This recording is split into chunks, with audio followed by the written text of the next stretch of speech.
Everybody, and we're here for our much awaited session. I invite Mr. Sai Deepak ji here today. Can we give him a big round of applause? And to host him today, we have Sai Teja. And I know this session has been much anticipated by all of us. So with no further delay, I hand over the stage to our esteemed guest. Haryam all. All right, I know how many of you are excited. Sir, yesterday Praveen Chaturvedi had played a video of one of Prachim's videos. And one of the personalities who got the most applause was you in that video. So that set the context for the whole session today. And I must also tell you that I had the opportunity to run a parallel economy in this conference today, because a lot of people were booking in advance to ask questions to you, right? But good souls like me chose not to capitalize it, right, or monetize it. But I know all of you are excited. And I think there was a connect between you and Sai Deepak ji, because he's not going to give an address today. He's only here to interact with you all, right? So there are going to be maximum questions where you can ask him, and he will answer your questions as well. But one thing I really got inspired by with Sai Deepak ji is that, he answered two people's calls to be there for Bharat, right? One is Bharat Mata's and one is ours, right? Because he literally came at 2:30 a.m. in the morning, and specifically to interact with all of us, and he'll be leaving as soon as the session is over. So, sir, with no further ado, I just have like two questions to ask you before I open it to the audience as well. So the first thing is, we know we are all in a civilizational battle, right? And in the civilizational battle, there's a clash or there's a conflict between multiple faiths. One is the Indic faith and the other are Abrahamic faiths, right? What do you feel is the plan of action on a long-term basis to win over this civilizational battle, right? There are multiple avenues that are being put in place today, and one of them is, of course, the reconversion of people who left from the dharmic fold as such. So do you see that as one of the avenues through which we can win the civilizational battle? If yes, how? Hari Om, Namaste. So, is there a group of people here which is under 18 here? Okay, fine. Because I'll accordingly apply censorship filters. That's the reason for the question. So, see, the question that you asked is very, very sensitive. It has multiple layers. I'll try my best to keep this as short as possible.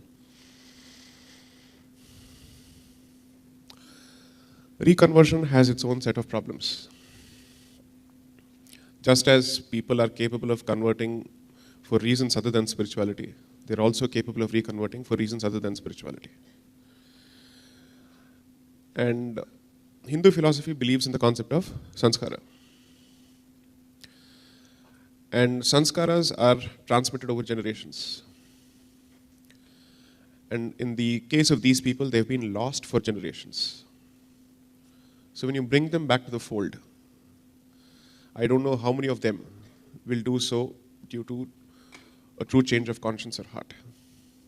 Two, there are other certain delicate and tricky questions involved in reconversion, which I don't wish to discuss at this point. I think it's even more complicated. Then what is the way forward? Because if their numbers continue to grow at the pace at which it currently is, then obviously not only will we become a global minority, in the foreseeable future, we will become a disenfranchised majority in quite a few states and a useless majority across the country, which it already is to the most part. Then the way forward is to temper the tendencies that come with being a member of an Abrahamic faith. The first thing that I would do is to create legal barriers which result in demographic imbalance. Which is to say, there are countries in this world which have very clear laws with respect to the freedom of operation of missionaries in their own territory. Why does India not have the confidence as an indigenous society to take a position against the operation of missionaries within its own land? That's a question that we have to answer. Because except for addressing that issue, we seem to be addressing every other paraphernalia issue. That's the first central question. Does freedom to operate also mean that somebody gets to proselytize, evangelize, seek funds from outside, particularly when the epicenter of allegiance of both these faiths is not within Bharat? It's either in the Middle East or in Europe. Three, I would also want to look at ways of Indianizing their thought process, or let's call it Hinduizing their thought process, and maybe give it a couple of generations, at the very least 2 generations, before welcoming them back to the Hindu fold. Not before that. There may be exceptional instances where you produce somebody like a Kalam or somebody like Shri K.K. Mohammed, but if that's not the case, or for that matter even Shri M, Right? These are exceptional instances. And when you speak of the mainstream, you don't speak of exceptions, you speak of the norm. And when you speak of the norm, the general tendency is to not look at an individual, but to look at the group. So I was giving this example last evening in a conversation with someone. There are several foreign tribes who have been accepted as part of our Varnashrama Dharma. But when they were accepted, they were not accepted on an individual basis, but they were accepted on a group basis. So entire tribes would be accepted either as part of V1, V2, V3, V4, depending on the characteristics that they exhibited. Because you certainly understand the concept of a group think, a group psychology, and certain group attributes.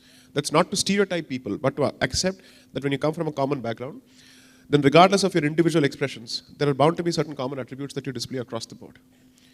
So I would want to wait for at least 2 generations. And until that happens, I would use the time to keep pummeling and hammering the aggressive tendencies. And aggressive tendencies do not respect weakness.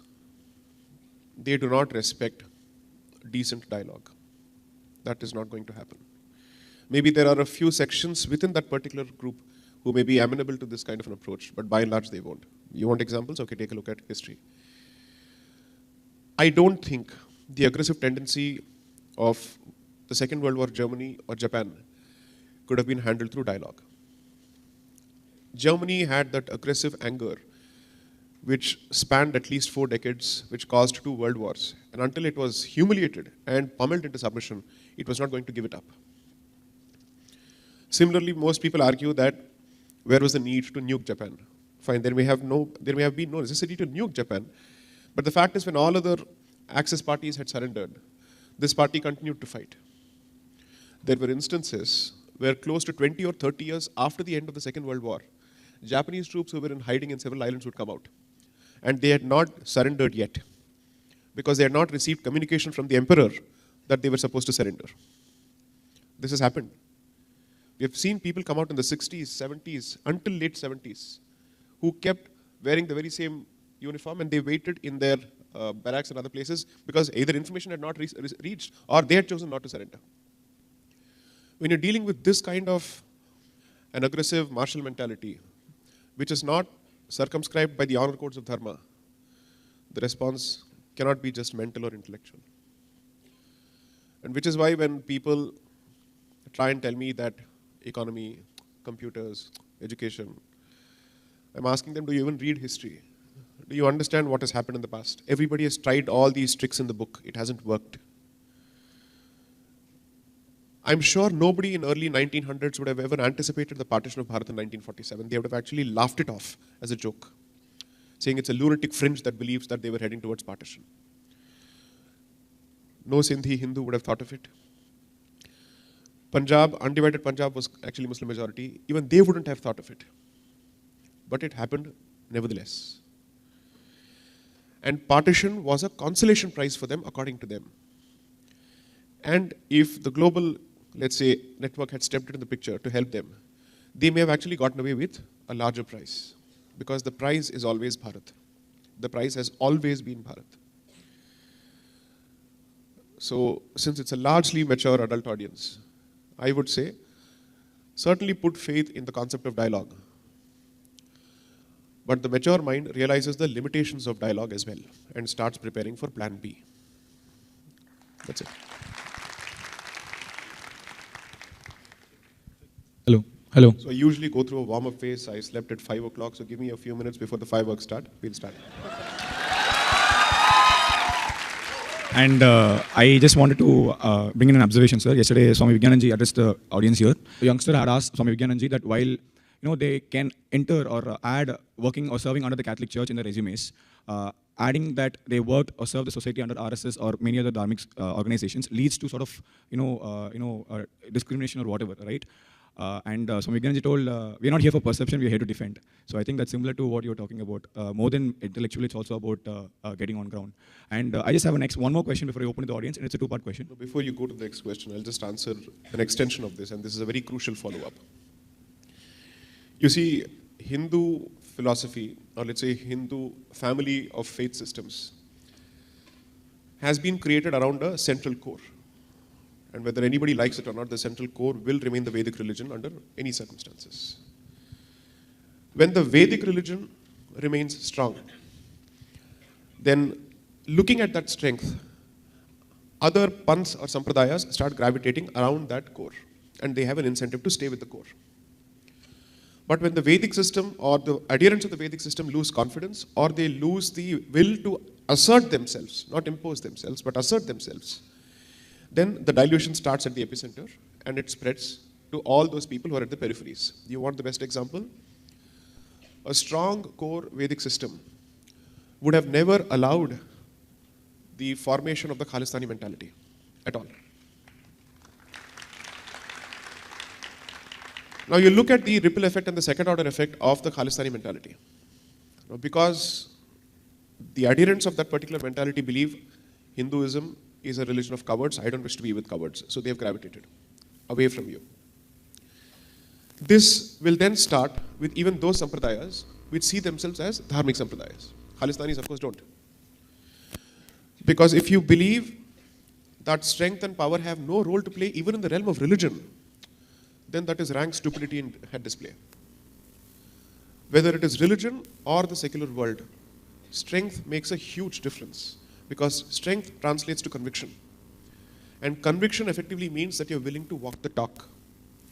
So all dharmic minorities will remain within the dharmic fold only when the dharmic core majority continues to assert itself.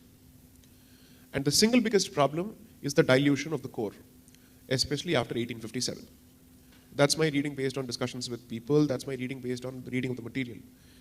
So until the Vedic religion finds its confidence and realizes that the first missionary faith of the world is the Vedic religion, and as long as it stops deluding itself from constantly believing in this lie that we don't proselytize, no, our ways are different, our means are different, and we hope for a change of conscience. It's neither power nor money, but it's actually a change of heart through experience.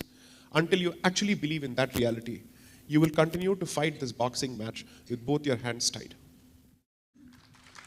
Thank you so much, sir. My next question is a two-part question. First is, the year 2025 marks the 50th year of the youth movement of Chinmaya Mission, Chinmaya Yoga Kendra.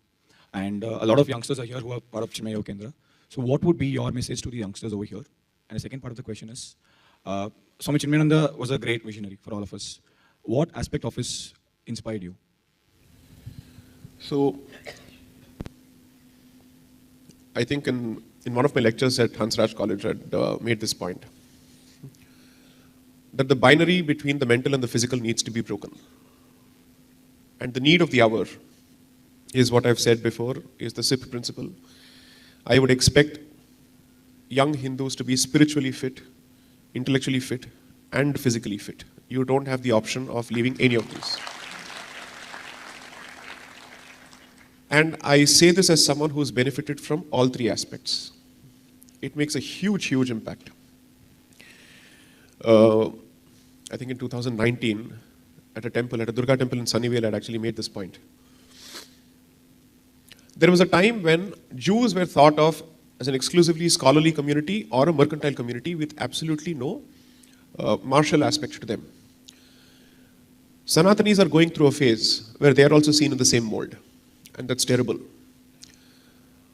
A worldview or a society which has given the concept of Kshatriya to the rest of the world shouldn't go through this kind of an emasculating phase. And that happens when you downplay the importance of physicality. So around that time, Jews were going through a phase of churn. This is before the establishment of the World Jewish Congress in 1897 by Theodor Herzl. They were still wondering what should be the way forward. So quite a few people were looking at political aspects. Quite a few people were looking at the societal aspects. So some people basically said, no, we shouldn't have a Jewish state at all, despite being hounded out from several countries of the world. Some people said that if the Jewish state happens, then we will be a persecuted community for the rest of our lives. So let's not do it. Some people basically said that there is something deeply problematic in our faith, and that is why we constantly lose. Can you see the parallels between their thinking and our thinking? Some people said that we lack the physical vigor to defend ourselves, and the only thing that we stuck to was the Torah and the Talmud, and that's why we couldn't defend ourselves. So the non-ultra-Orthodox Jewish communities were targeting the ultra-Orthodox Jewish communities for saying that you only followed the book, but you did not have the guts to stand up. Now you see how the parallels are. Then one person, I think his name was Lev Jabotinsky, basically said, we first need to start from the outside and then move within. We need to change the physical characteristics of the Jew in the first place. All the negative and the weak stereotypes associated with the Jewish entity need to be wiped off, and I need a more physical, masculine Jew, is how it started. Read the literature surrounding the establishment of the Anushilan Samiti in Bengal by, sorry? Right, I'll just mention, right. So Anushilan Samiti was set up in Bengal by Sri Aurobindo and others. Okay, fair enough. It's a revolutionary movement where they started setting up akhadas across Bengal, and this was primarily in response to the gravitation towards the partition of Bengal on religious lines. Because most people assume that the worst riots that Bengal has seen is the post-1940 or the direct action day riots. But if you actually look at the literature surrounding the riots of 1905, 1906, it was a dress rehearsal to what happened in 1946. So in response to that, they started actually investing in it. Subsequently, around 1919 onwards, when the Sangathan movement had gradually started, they also started drawing inspiration from several principles of the Anushilan Samiti.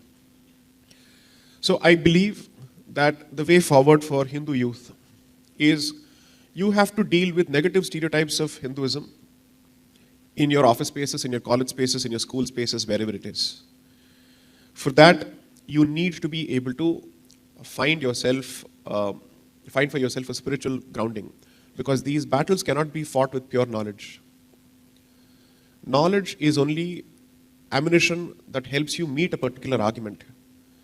But if there is a single contribution that I would say that I've brought to the table let's say over the last 6-7 years, it's not just argumentation. It is the ferocity with which I argue, it is the belief with which I argue, it is the conviction with which I argue, and that conviction will never come unless and until you practice your faith. So practice of your faith on a daily basis and sadhana of some kind is absolutely crucial.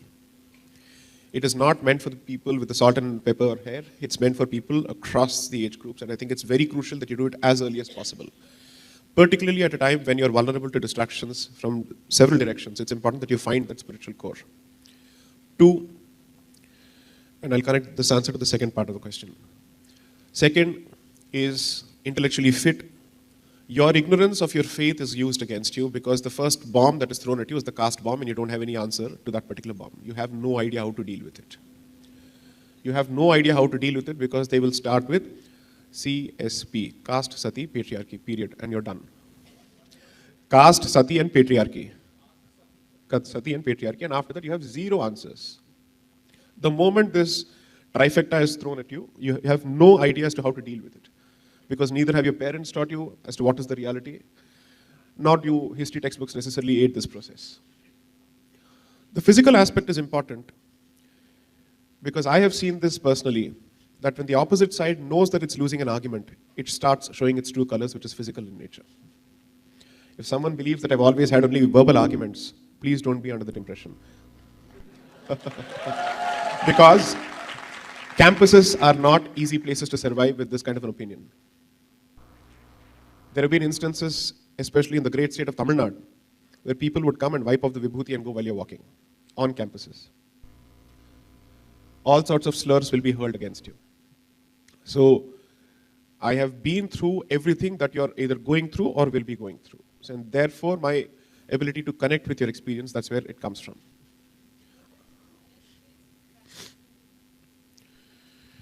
One, I would say, is that every community and every family obviously has had some kind of sampradaya that it has subscribed to. There is a very clear reason why I ask people to go back to their own sampradayas. One, when you go back to your sampradaya, which will necessarily have a caste element to it, or a jati or a varna element to it, you will realize the nexus between your jati identity or your varna identity and the sampradaya that you subscribe to. That will offset the sense of shame that is associated with the caste identity. And that will tell you that everyone has a place in the dharmic fold. Second, it ensures continuity in terms of a certain heritage. In quite a few places, most of the Kuladevata temples do not have the next generation of Purohits because nobody is there to take care of the temple anymore. So that's critical. 3, unlike others, every day of the week is a Hindu day. We don't need a Saturday or a Sunday or a Friday, right? Choose one day. You have a responsibility towards 3 sets of deities. Your Kula Devata, your Grama Devata, and your Ishta Devata. Start with the first 2. Destiny will lead you towards the third, whenever it is meant to. Don't let go of it. This is where Swami Chinmayananda's contribution comes. Because if there are 2 movements in this country which have managed to attract youth towards Hindu Dharma, one is Ramakrishna Mission and second is Swami Chinmayananda. They have made Hindu Dharma more relatable, and their brilliance was their ability to repackage Hindu Dharma in a manner that it could be fed. Idli has to be fed to the McDonald's generation, so they made Make Idli. This is crucial.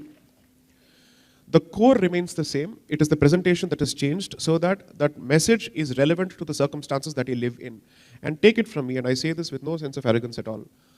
Everyone who is contributing to the messaging is actually doing the very same thing. We are drawing from the very same core literature, and we are trying to repackage and tailor it to your existing circumstances so that you know how to apply it in your situations. So I don't think we're all presenting anything original. The originality lies in articulation and presentation, not in the core message. That remains the same because Sanatana Dharma has always been the same. Next. Thank you so much, sir. I now open the floor to questions from the audience. Hari Om, sir. My name is Gokul Vaibhav. Presently, I'm here for you, especially. My cousin said Jai Sai Deepak is arriving to this event. Without hesitation, I came here. But when I see this CHYK, I don't know about Chinmay Mission first, but when I see the events through 4 days, I was biggest fan of CHYK. Now I love CHYK, I have to be CHYK. And I am CHYK and I want to be. And I have 2 things for you, sir. And first thing is I need a picture and autograph with you. Definitely. And the question is, if I give you a time machine to go back into the modern Indian history, which chapter of modern Indian history you want to change and why? Thank you. Hari Om, sir. So, I have a very old relationship with CHYK. Most people don't know this. So when I was in engineering in Coimbatore, 2002 to 2006, CHYK came out with India Quiz. I think this was around 2004-5. Awakening Indians to Awaken India. Correct, exactly. So that was my first visit to a Chinmaya center in Coimbatore. That's where I think I was, and that book was a fantastic primer, brilliant primer, where the ancient, the medieval, and the modern aspects or contemporary aspects of Bharatiya history were captured in a simple book, and they were made. They made it very attractive by conducting quiz competitions based on that. So the material was given to you, you were expected to go through it, make sense of it, and then come back for the quiz. So that was brilliant. Now, coming to the question of which phase in history. There are 2 particular phases. I don't believe that the Muslim invasion phase is actually a phase of defeat. I don't see it as defeat at all. It took us a while to gather our wits and understand what exactly are we dealing with. Because you see, I think for several centuries we made the mistake of projecting our rules of civility and code of war onto a barbaric code. You were giving them the benefit of doubt that the dignity and civility with which you were willing to fight a battle is the exact dignity and civility with which he was willing to fight a battle, which was never the case. So that took a while. And when you started paying him back in the same coin is when the aggression came down. Okay? And there, 2 legends stand out. I would say the first legend in this regard, who understood how this beast had to be tackled in a very, very realistic way, and perhaps the smartest of ways possible, which remains relevant even today, is Chhatrapati Shivaji Maharaj. So, you have to ask yourself, how does a man who was barely 5 foot 6 inches carve out an island of saffron in an ocean of green? That's amazing. And I would say he was a personification of Shakti and Yukti going hand in hand. That's why that example is so relevant. Because you need to know how to beat the tiger, you also need to know how to beat the snake. I leave it to your imagination. 2. So 1857 was, according to me, the first period of decline. Not because we lost the Battle of Independence. I don't think it was a Battle of Independence at all. I have no such illusions. The majority of it was an attempt at reviving the Mughal Empire, at least by the Muslim participants. They were absolutely clear about it. There are enough documents to show this. There is no way people can convince me that this was some kind of a united movement. No, it was not. So 1857 was crucial because that was a time for Hindus to at least learn their lessons at that point. They did not. And their commitment to their dharma, especially their aspects of Nitya Karma, started diluting from 1857. Because you see, until then, British regiments were based on specific caste identities or Varna identities. And they realized after that episode that until this conviction is diluted, we will continue to face resistance one way or the other, at least cultural resistance. And therefore they started introducing certain rules of employment for the British establishment, which required you to give up your identities. And that's where the dilution starts. When you start moving away from the most proximal identity of your dharma, which is practiced through your ritualized Nityakarma activities, the movement away from the larger identity starts. That's where the first downfall began. The second is, I would say, the 1900s, where Congress and its hypocrisy was completely exposed, and there was a time when people understood the value of revolutionaries. And the revolutionary movement continued to be a parallel movement. I wish it had been the mainstream movement. Then we would have not inherited this legacy of this icon of peace, unfortunately. That is something that should have never happened. So I had a few communist professors when I was in law school in Bengal. And I agreed with one of the professors who said this, rightly so, that we haven't shed enough blood to secure our independence. And therefore, the history of the 75 years later, after independence, is a history of us compensating for lack of shedding of blood. And it was 100% true. If independence is seen as a yajna, yajna needs an ahuti, and if it asks for bali, don't give it pumpkin. Bali is bali. Don't compensate for bali with either a lemon or a pumpkin. Give it what it asks for. Because you can shortchange the yajna there, but it will have an impact later. So these are the two phases where I think our Kshatriya spirit ought to have been revived significantly. 1857 also, because it was barely 35, 57, you're barely looking at 20 years from the introduction of the English education system as the mainstream system. So the impact hadn't started yet, not yet. We could have still overcome that impact if we had resisted thoroughly. So these are the only two phases. Now, you have to realize that sometimes, even if you don't win in a particular phase, if you're vocal in a particular phase, you serve as an inspiration for the subsequent generation who will take that message forward. So I never look at victories and defeats in a small time span of 50 years or 60 years or whatever it is. The minimum period that you should be looking at is a century to see the impact of a particular activity.